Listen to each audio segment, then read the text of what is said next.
Kondo-san.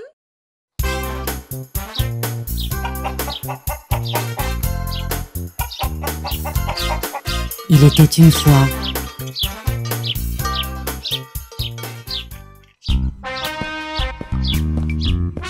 Le méchant loup se promenait dans la forêt. En faisant cela, il pensa à une idée intelligente. Mais pour mener à bien son plan, il avait besoin d'aide.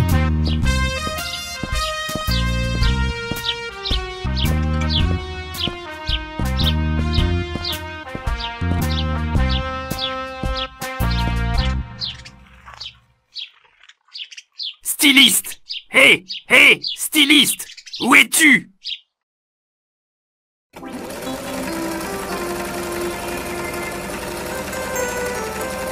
Le loup entra dans la maison de styliste et la trouva en train de dessiner de nouveaux vêtements.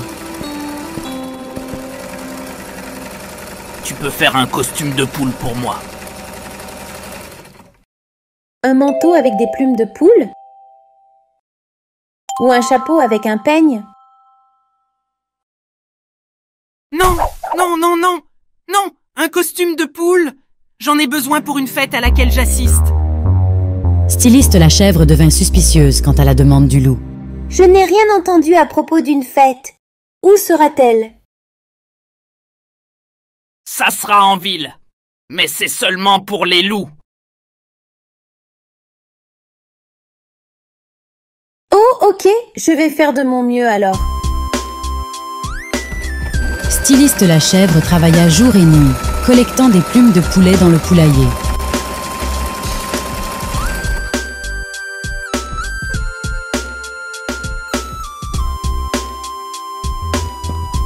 Après quelques heures, elle termina de coudre le costume.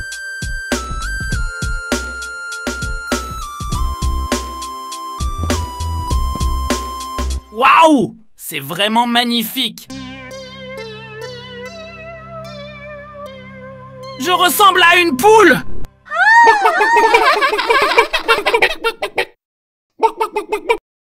Tu n'as pas l'air très à la mode, mais si c'est ce que tu voulais, alors... Non, non, c'est merveilleux. Je parie que même un coq ne pourrait pas me distinguer du reste des poules. Un coq? J'ai dit coq? Non, je parlais de mes amis les loups. Oui, c'est ça! Je pense que tu prépares quelque chose, mais j'ai aussi un plan. Le loup rentra chez lui. Quand il fit nuit, il mit son costume et se faufila dans le poulailler.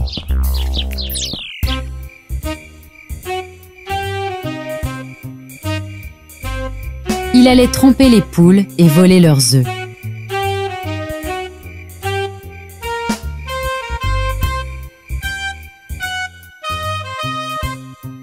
Le loup entra dans le poulailler, mais les poules n'y étaient pas. Je n'avais pas besoin du costume, après tout. En tout cas, ces œufs sont à moi.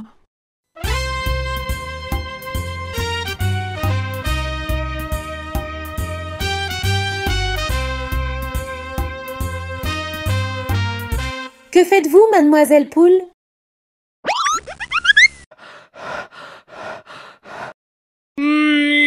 J'allais réchauffer les œufs. Ils ne doivent pas avoir froid. Nous ne voulons pas de poules étranges ici, d'accord? Oups! Je m'en vais. Ne t'énerve pas. À l'aide! À l'aide!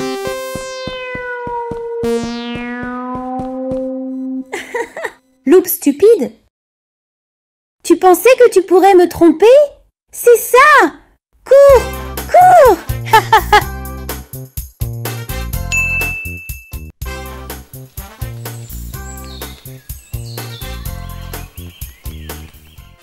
Dites-moi, comment s'est passée votre journée? Nous avons appris sur l'Égypte ancienne en cours d'histoire aujourd'hui. Très bien. J'ai lu des livres sur l'Égypte. C'est l'une des plus anciennes civilisations. Maman, tu penses que les pharaons étaient de mauvaises personnes? Pourquoi cette question maintenant? À cause de ce que notre professeur nous a dit. Les pharaons étaient des chefs d'État et aussi les plus hauts prêtres d'Égypte il y a des milliers d'années. Écoutez. Mère Chèvre se leva de sa chaise, se dirigea vers la bibliothèque et revint avec un livre. Elle se rassit et commença à le feuilleter.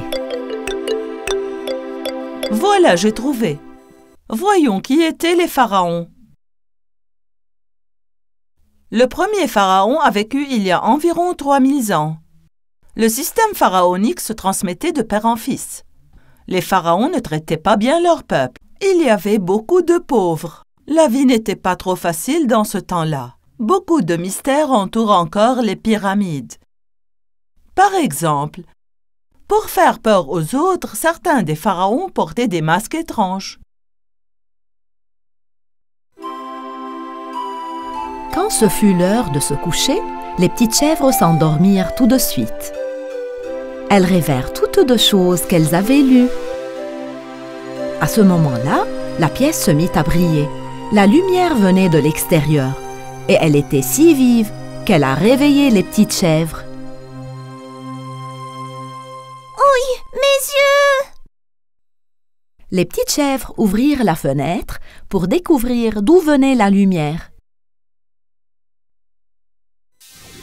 Elles aperçurent un énorme objet rond, ressemblant à un ovni. Il était si brillant qu'il était aveuglant. Mais qu'est-ce que c'est? Juste à ce moment-là, la lumière de l'objet lumineux disparut et une porte s'ouvrit. Un hibou très vieux apparut à la porte. Les petites chèvres s'approchèrent du vieux hibou avec hésitation. « Venez avec moi, faites vite! Nous avons besoin de votre aide. » C'est un vaisseau spatial? Oh non! Une machine à remonter le temps.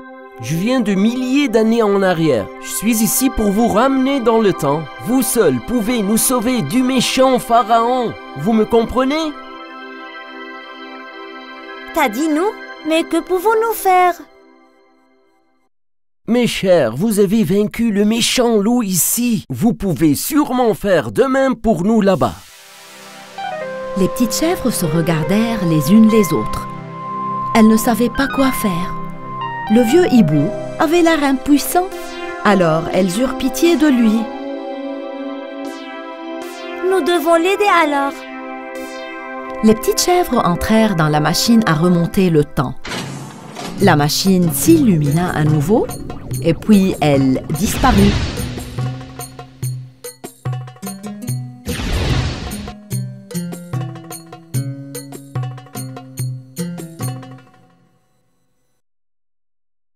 Regardez ces énormes monuments là-bas!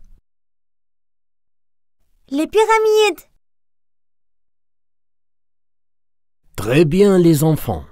Nous sommes en Égypte, dans l'Égypte ancienne. Que va-t-il se passer maintenant? Cette pyramide est en train d'être construite par le pharaon Toutankhamun.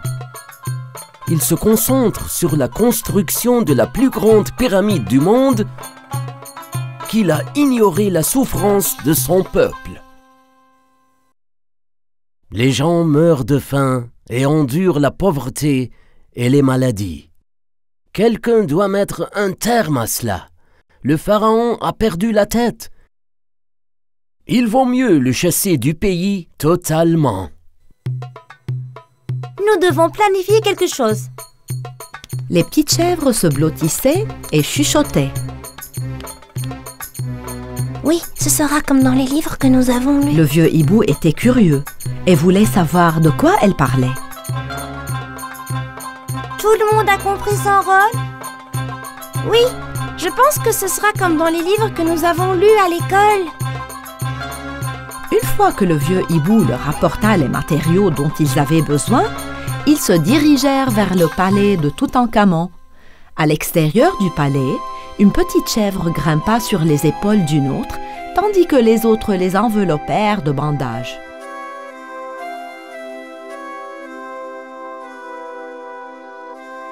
La porte de la salle du trône du pharaon s'ouvrit et une voix se fit entendre de l'intérieur.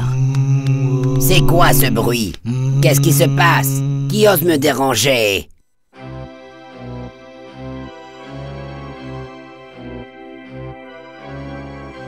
Les deux petites chèvres qui avaient été bandées ensemble comme une momie se mirent à vaciller vers le pharaon en faisant des bruits bizarres. Qui êtes-vous?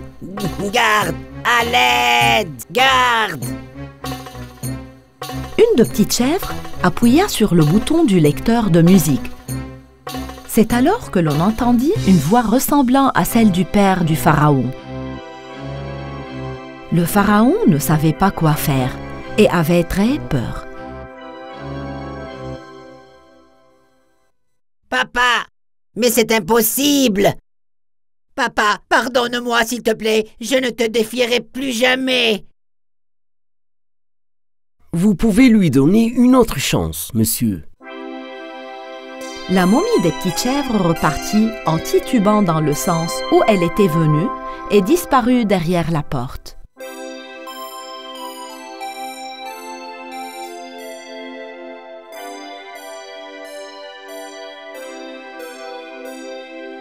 Votre plan était parfait, les enfants. Merci bien, merci beaucoup.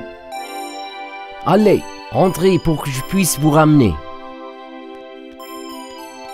Les petites chèvres entrèrent dans la machine à remonter le temps. Tout était sombre. Puis tout s'éclaira à nouveau. Les petites chèvres se retrouvèrent dans leur lit. Ils se regardèrent les unes les autres. La fenêtre qu'ils avaient ouverte plus tôt était fermée. C'était comme s'ils n'avaient jamais quitté leur chambre. Tout cela était-il réel? Ou avons-nous fait tous le même rêve?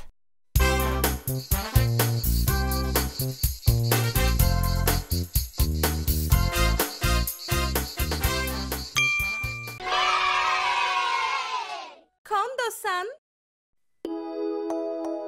Il était une fois, dans un pays très froid, vivaient deux petits enfants qui étaient voisins. Ils étaient de très bons amis. La fille s'appela Gerda et le garçon s'appelait Kai. Ils jouaient tout le temps ensemble. Chaque soir, la grand-mère de Gerda les réunissa devant la cheminée et leur racontait des histoires. Ce soir-là, la grand-mère leur racontait l'histoire de la Reine des Neiges. Les enfants, la Reine des Neiges était très belle fille, avec des yeux verts profonds, mais elle était tout aussi maléfique. Elle utilisait des traîneaux pour tromper les enfants, les capturer et les transformer ensuite en sculptures de glace. Comme ses cheveux, son cœur était fait de glace. Grand-mère, c'est si effrayant. Et si elle venait chez nous, nous devons nous protéger d'elle. Les enfants, c'est une histoire vraie. S'il vous plaît, ne montez jamais sur les traîneaux d'inconnus. Si vous le faites, de mauvaises choses pourraient vous arriver. Le lendemain, Kai et Gerda sont partis faire une course de traîneaux dans la campagne enneigée. Kai était encore sous l'effet de l'histoire de sa grand-mère. Gerda, quand je suis allé me coucher hier soir, j'ai pensé à quelque chose. Je me demande si on peut faire fondre la Reine des Neiges. Si on peut l'amener près de la cheminée, on peut peut-être la faire fondre. Ainsi, le sort qu'elle a jeté à tous ses enfants gelés sera brisé et ils seront libérés. Kai, s'il te plaît, baisse la voix. Elle peut nous entendre et sera très en colère. Nous devons être prudents. Je vais faire fondre la Reine des Neiges. En effet, la Reine des Neiges pouvait entendre même un murmure de n'importe où dans le pays. Après avoir entendu Kai rire de se moquer d'elle, la Reine des Neiges décida d'emmener Kai dans son palais et de le transformer en sculpture de glace pour toujours. Il a immédiatement envoyé un magnifique traîneau tiré par ses reines là où se trouvaient les enfants. Oh mon Dieu, quel beau traîneau! Tu crois qu'on devrait monter dedans et l'essayer, Gerda? Selon l'histoire, la Reine des Neiges a aussi un traîneau, mais ça ne peut pas être celui-là. Regarde comme il est beau. Il est couvert d'argent, il brille de 1000 feuilles. Oh! Non, Kai, ne monte pas dessus. Rappelle-toi ce que grand-mère a dit. Elle nous a prévenus de ne pas monter sur le traîneau d'un étranger. Il est si beau. Je vais le monter juste un peu et je descends tout de suite. Dès que Kai est monté sur le traîneau, les reines se sont envolées dans les airs. En quelques secondes, il était hors de vue. La Reine des Neiges l'a fait emmener dans son château. Kai était très effrayée et le rejetait de ne pas avoir écouté Gerda, mais elle était trop tard. Les saisons passèrent, la neige fondit et l'été arriva. Gerda était morte d'inquiétude, alors elle était finalement allée parler à sa grand-mère. Grand-mère, je pars à la recherche de Kai. Je suis si inquiète pour lui et il m'a tellement manqué. S'il te plaît, laisse-moi partir. À une condition, Gerda. J'ai une grande confiance en toi et tu es une fille très courageuse. Mais j'ai un miroir magique et je veux que tu le prennes avec toi. À quoi me servira ce miroir, grand-mère? Quand tu seras face à face avec la Reine des Neiges, fais-lui regarder ce miroir. Alors seulement tu verras son utilité. Gerda mit le miroir dans son sac et partit. En traversant la forêt, elle tomba sur une petite maison. Elle frappa à la porte car elle était fatiguée et voulait se reposer un peu.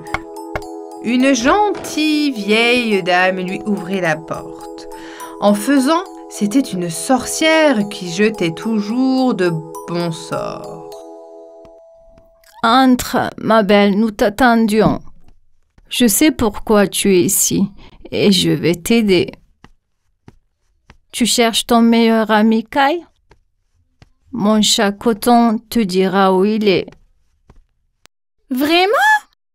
Merci beaucoup. Gerda a immédiatement allé près du Coton qui était couché sur un oreille près de la cheminée. Cher Coton, comment puis-je trouver mon ami Kai? Il y a une petite fille dans le chalet au bout de la forêt. Elle m'a dit de t'envoyer dès ton arrivée. Elle sait où se trouve votre ami. Gerda les a remerciés et est partie. Elle marcha et marcha encore, et lorsqu'elle atteignit le chalet au bout de la forêt, la nuit était toujours. Une petite fille la rencontrèrent avant qu'elle n'arrive et frappa à la porte. Bienvenue, Gerda. Je vous attendais. S'il te plaît, assieds-toi près du feu et prends quelque chose à manger. Je suis vraiment fatiguée et j'ai faim. Merci beaucoup. Après avoir mangé, repose-toi un peu. Demain, je t'enverrai au palais de la Reine des Neiges. Ne t'inquiète pas. Le lendemain, ils allèrent dans la grange à l'arrière où il y avait 2 beaux rennes. La petite fille pouvait parler aux rennes. Elle leur murmura à l'oreille d'emmener Gerda au palais de la Reine des Neiges. Tout de suite, ils ont préparé un beau traîneau. Je ne sais pas comment te remercier de m'avoir aidé. Fais un bon voyage, n'aie pas peur. Mes reines vont t'emmener au palais et tu trouveras ton ami Kai. Prends ça avec toi. Gerda se mit en route avec la reine tirant le traîneau. Ils voyagèrent pendant plusieurs jours. Tout était recouvert de neige blanche. Heureusement, la petite fille avait donné à Gerda un manteau épais, un chapeau et une couverture chaude. Je suis enveloppée d'une couverture chaude pendant le voyage en traîneau. Je serais tellement heureuse si je pouvais faire ça avec Kai. J'espère que nous pourrons le faire sur le chemin du retour. Après avoir voyagé pendant des jours, ils ont finalement arrivé devant un château blanc étincelant. Gerda réalisa qu'il était arrivé au château de la Reine des Neiges. Mes chères reines, attendez-moi ici. Je vais aller chercher mon ami et je reviens tout de suite. Elle entra directement dans le château. Tout était fait de glace et était couvert de stalactites de glace. Elle se promena dans le château, mais il n'y avait absolument personne. Kai! Kai! Où es-tu? Kai! Je ne te trouve pas! Sa voix résonnait dans le château vide. Quand elle a finalement ouvert la porte d'une pièce au dernier étage, soudainement, elle a vu Kai. Elle était debout comme une autre statue au milieu de la pièce. Kai! Kai! Réveille-toi! Parle-moi! Tu m'as tellement manqué, mon cher ami! Je t'ai enfin retrouvé! Elle pleurait et se frottait partout pour essayer de faire fondre la glace. Elle pleurait et pleurait tellement que ses larmes ont commencé à faire fondre la glace autour de Kai. Soudain, Kai s'est animée et a commencé à parler. Gerda, je savais que tu viendrais me chercher. Tu m'as aussi manqué et je suis si heureux de te voir. Nous parlerons de tout plus tard, Kai. Partons d'ici tout de suite. À ce moment-là, la Reine des Neiges revint au château et entra dans la pièce où il trouvait. Elle était terrifiante. Gerda la voyait pour la première fois. Avec ses longs cheveux blancs et ses yeux d'un vert profond, la Reine des Neiges était une belle femme. La Reine des Neiges se mit à crier de colère. « Comment osez-vous entrer dans mon château sans permission et faire fondre ma sculpture? Maintenant c'est ton tour, tu l'as demandé. Tu seras aussi l'une de mes sculptures. » Gerda était terrifiée, mais elle savait qu'elle devait s'opposer à la Reine des Neiges. Soudain, elle se souvint du miroir que sa grand-mère lui avait donné. Je n'ai jamais vu quelqu'un d'aussi beau que toi. Mais malheureusement, ton cœur n'est pas aussi beau. Je suis désolée pour toi. Tu peux me transformer en sculpture de glace si tu veux, mais ma grand-mère t'a envoyé un miroir. Peux-tu le regarder une fois? Donne-moi ce miroir. Pourquoi m'a-t-elle envoyé ça? La Reine des Neiges prit le miroir dans ses mains et fut choquée, car le reflet dans le miroir la représentait enfant. Elle était d'une joie petite fille avec ses longs cheveux blonds et des yeux d'un vert profond. Oh mon Dieu, qu'est-ce qui se passe? À ce moment-là, un nuage de poussière entourait la reine. De plus en plus petite, elle se transforma en une petite fille magnifique. Un miroir s'est produit. Le miroir était en effet magique. Ceux qui regardaient voyaient leur vraie personnalité. Il semble que la Reine des Neiges ait été très triste dans son enfance, car personne ne jouait avec elle. Un jour, un sorcier dit à la Reine des Neiges « Tu dois les punir » et il demanda si elle voulait se venger de ceux qu'elle ne jouait pas avec elle. Remplie de tristesse comme tout enfant, elle avait pris la mauvaise décision et avait dit oui. La sorcière l'a transformée en Reine des Neiges et a rempli son cœur de malveillance. Depuis que le miroir a brisé la terrible malédiction, tout le monde est maintenant rempli de joie. Merci beaucoup, je suis sauvée maintenant. Mon cœur est à nouveau rempli de bonté. Kai et Gerda réunirent leur reine qui leur attendait, reprirent le chemin qu'ils avaient emprunté et retrouvèrent leurs vieux jouets heureux. Et bien sûr, aux histoires de leur grand-mère. Il était une fois, dans une petite maison, un jeune couple marié. Ils étaient un couple très heureux et attendaient la naissance d'un bébé. Je sais qu'il est important que notre bébé soit en bonne santé, mais j'espère vraiment que nous aurons une fille, mon amour. Oui, j'aimerais aussi avoir une fille. Si Dieu le veut, nous aurons une fille qui te ressemblera.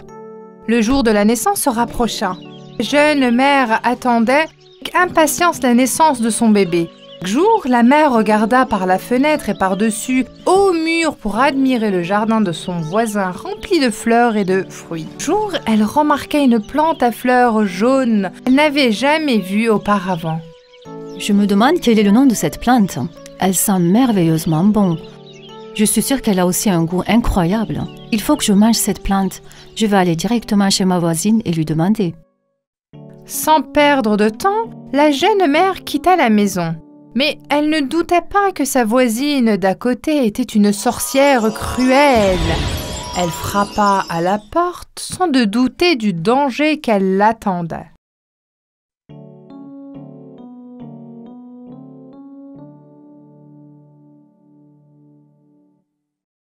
Bonjour voisine, la plante jaune dans votre jardin sent très bon.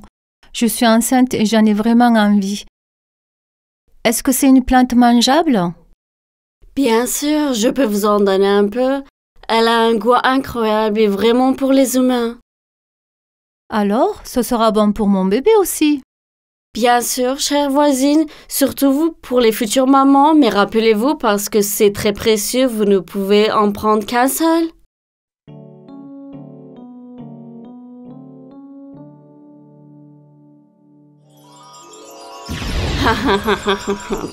Tout se passe comme je l'avais prévu.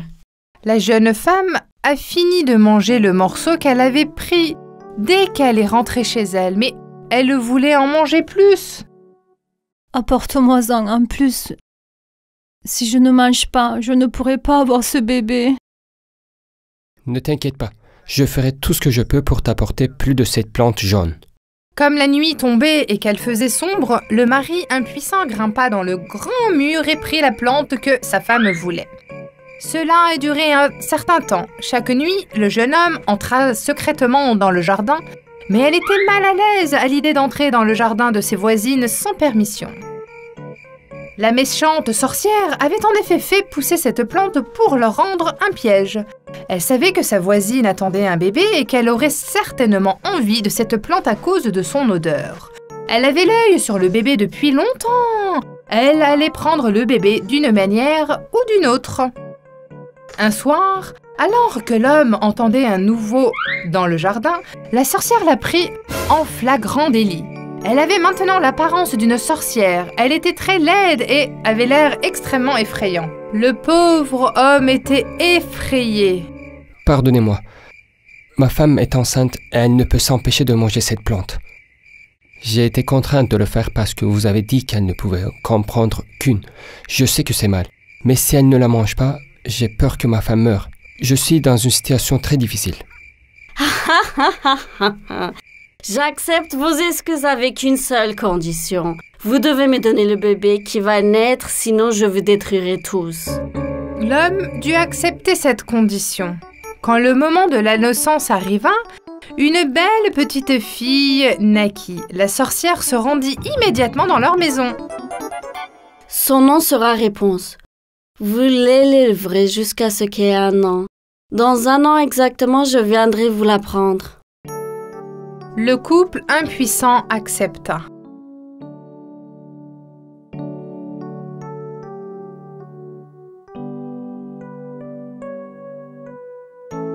Quand Réponse eut 1 an, la sorcière vint enlever le bébé en pleurant à sa mère et à son père, en l'enfermant dans une tour au milieu de la forêt, et elle a y élevé le bébé. De nombreuses années passèrent. Réponse était maintenant une belle jeune fille. Quand elle n'avait jamais coupé les cheveux, elle laissait plusieurs mètres de long. Ses cheveux étaient blondes dorés. Elle avait les yeux d'un vert profond. Chaque fois que la sorcière se rendait dans la tour, elle l'appelait. « Ma chère fille, aux cheveux blondes, je suis là. Détache ses cheveux. » Réponse jeta sa longue tresse par terre et la sorcière montait à leur tour en l'utilisant ses cheveux. Elle chantait toute la journée jusqu'à la tombée de la nuit. Sa voix résonnait dans la forêt et les oiseaux volaient vers la fenêtre pour l'écouter. Les oiseaux étaient ses seuls amis. Un jour, un prince se promenait dans la forêt. Lorsqu'il entendit le chant de Réponse, il se demanda d'où venait ce merveilleux son. En suivant la direction du son, elle s'est approchée de la tour et a réalisé que la voix venait de là. Je dois rencontrer la fille avec cette voix étonnante. Je me demande comment je peux monter dans cette tour. Alors qu'il faisait désespérément le tour de la tour, il aperçoit soudain qu'une sorcière l'appelant en haut de la tour. Il se cacha aussitôt derrière un arbre et observa. « Ma chère fille aux cheveux blonds, je suis là. Laisse tomber tes cheveux. » Réponse laissa tomber ses cheveux tressés et la sorcière grimpa au sommet de la tour. J'ai trouvé comment monter dans la tour. Après avoir attendu le départ de la sorcière, le prince appela la tour en imitant la voix de la sorcière. « Ma fille, s'il te plaît, laisse encore tomber tes beaux cheveux blonds. J'ai oublié quelque chose là-haut. » Je vais les laisser tomber tout de suite, mère. D'un geste rapide, elles libérèrent à nouveau ses cheveux. Le prince escalada la tour en utilisant ses cheveux et rencontra Réponse. C'était la première fois de sa vie que la belle fille voyait une autre personne. Qui es-tu? Pourquoi es-tu là? Où est ma mère? Il n'y a pas de raison d'avoir peur. Je suis le prince de ce pays. Votre merveilleuse voix m'a permis de venir ici. Pour venir ici, j'ai dû imiter la voix de ta mère. Réponse, qui au début était très effrayée, a lentement réalisé qu'il n'était pas une mauvaise personne. Le prince était déjà charmé de sa beauté. Les jours, les mois passèrent. Le prince venait tous les jours à la tour. Quand ils passaient du temps ensemble, il ne réalisait pas à quelle vitesse le temps passait. Il a finalement demandé Réponse en mariage. Réponse, je veux vivre avec toi pour le reste de ma vie. Veux-tu m'épouser? Bien sûr, je vais t'épouser. Je dois maintenant retourner au palais. Je vais essayer de trouver une solution pour te faire sortir d'ici immédiatement. Réponse était très excitée de l'idée de pouvoir enfin voir le monde extérieur une fois qu'elle aurait... Elle s'ennuyait tellement de vivre seule dans la tour pendant toutes ces années. Il a tenu les cheveux des Réponses et s'est dirigé vers le bas de la tour. Malheureusement, la sorcière était là aussi et a vu le prince. Elle a immédiatement compris ce qui se passait. Elle se mit en colère. Alors que Réponse remettait ses cheveux en place, la sorcière s'y est accrochée et a grimpé. Elle était si ennuyée et frieuse. Mais qu'est-ce qui se passe ici? Qui vient de partir? Je t'ai caché ici pour te protéger du mal. Mais toi, tu as parlé des étrangers et tu les as liés d'amitié avec eux. C'est le prince de ce pays. Il m'a demandé en mariage et j'ai accepté. Je suis si heureuse. Mère, j'attendais que tu viennes pour te raconter tout ça. Quoi? Quelle est cette absurdité? Je vais te montrer. La sorcière était tellement en colère qu'avec une paire de ciseaux, elle a coupé les longs cheveux de Réponse aussi courts que possible. Et avec sa magie, elle l'envoya ensuite dans un autre pays très loin. Lorsque le prince arriva à la tour le lendemain, il ne savait pas que la sorcière l'attendait dans la tour. Salut Réponse, je suis là. Détache tes cheveux s'il te plaît. La sorcière laissa tomber la longue tresse qu'elle avait coupée dans les cheveux de Réponse. Lorsque le prince arriva à la fenêtre de la tour, la sorcière était là pour l'accueillir. Il fut terrifié dès qu'il la vit. Quelle surprise! Tu pensais que tu allais pouvoir m'enlever ma fille, que je vais cacher pendant des années?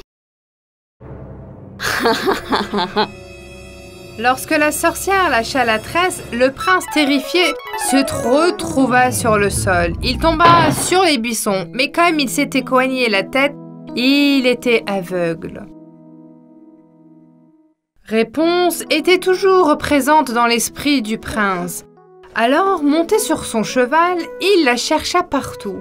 Il se jura que même s'il avait allé jusqu'au bout du monde, il la retrouverait. Il chercha pendant très longtemps.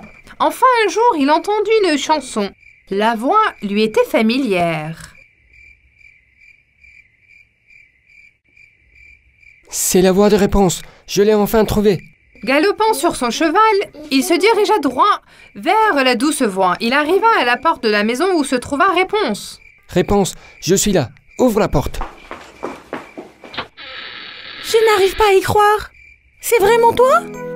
Quand Réponse ouvrit la porte, elle pleura en voyant le prince. Elle pleura tellement que ses larmes tombèrent sur le visage du prince qu'il était à genoux.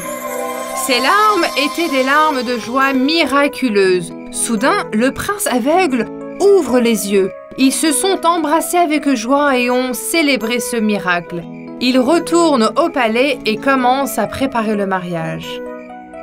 À leur retour, Réponse et le prince ont recherché ses vrais parents pour leur annoncer la nouvelle. Ils étaient incroyablement heureux d'être réunis avec leur fille après toutes ces années. Ils ont fait un beau mariage et ont tous vécu heureux.